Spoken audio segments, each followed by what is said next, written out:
Patrick Roger, 6h-9h sur Europe 1. Le débrief de la matinale, les temps forts de ce que vous avez entendu ce matin sur Europe 1. Un suspect a été identifié après l'explosion d'une moto piégée hier à Bangkok, dans un lieu très fréquenté par les touristes.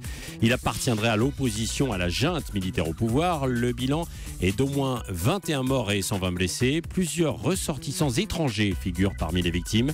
Charles Battini travaille à l'Alliance française. Il était joint par Rémi Botsaron dans le journal de 8h. Tout le monde est choqué, on s'appelait tous les uns les autres pour savoir si tout le monde allait bien. Sinon, je vous avoue, le lendemain, là, il y a une sorte de sérénité qui s'est remise en place. De toute façon, je veux dire, même si on vivait dans la peur, on ne peut pas prévoir une explosion comme ça. C'est une ville qui est très dense, ce Bangkok. Donc effectivement, si quelqu'un voudrait réitérer ça, ça pourrait être n'importe où, n'importe quand. Mais je veux dire, en tout cas, moi, je suis assez serein et je ne vois pas d'état de panique. Mais par contre, effectivement, je pense que le gouvernement, l'armée va instaurer des couvre-feux, des choses comme ça. La cotation doit reprendre aujourd'hui sur le marché du port breton, mais les deux plus gros acheteurs du secteur vont briller par leur absence. Encore une fois, ils boycottent toujours le prix fixé par l'État.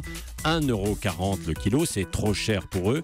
Mais qu'en pensent les consommateurs? Réaction au micro d'Arthur Mbaché dans une charcuterie à Strasbourg. C'était à 7h30 sur Europe.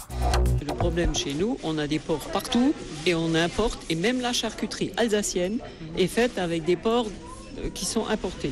Alors, c'est pas normal. Si j'achète du porc, je l'achète dans une boucherie comme celle-là parce que je sais que les conditions pour moi, je suis attachée aux conditions de vie des animaux. Donc, si les éleveurs cèdent à la pression de la surproduction, je pense que ces conditions de production ne sont pas bonnes.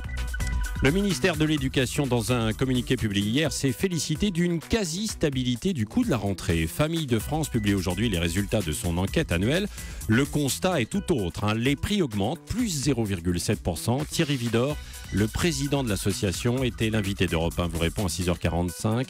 Il s'étonne même que le gouvernement n'ait pas fait pression pour faire baisser les prix.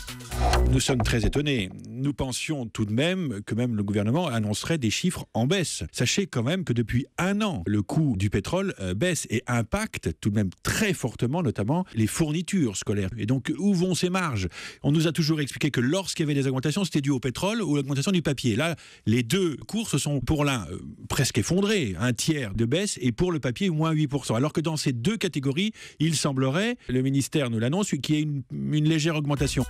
Depuis hier, Maxence, 6 ans, a une prothèse pour remplacer sa main droite. La première réalisée par une imprimante 3D. Il voulait qu'elle ressemble à une main de super-héros. Alors il a choisi les couleurs, les motifs. Il s'est complètement approprié sa nouvelle main droite. Le récit de son père, Éric Contégal.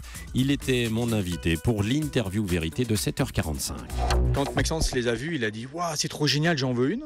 Et donc du coup on a dit bon bah ok, donc on l'a expliqué, il s'attendait à l'avoir le lendemain, donc on l'a expliqué que c'était un peu plus long. Quand il a reçu les exemples qui étaient des Spider-Man et tout ça, il a dit ouais c'est joli mais c'est pas la mienne. Et il a dit moi je veux me la faire moi. Il a pris sa boîte de crayons, il est allé chercher son cousin qui était en vacances avec lui. Et il a dit allez aide-moi à dessiner ma main de super-héros. Et c'est lui qui a inventé son M sur la main. Et quand on lui a dit c'est quoi le M, il fait bah Super Max. Et puis c'est l'un de vos rendez-vous cet été.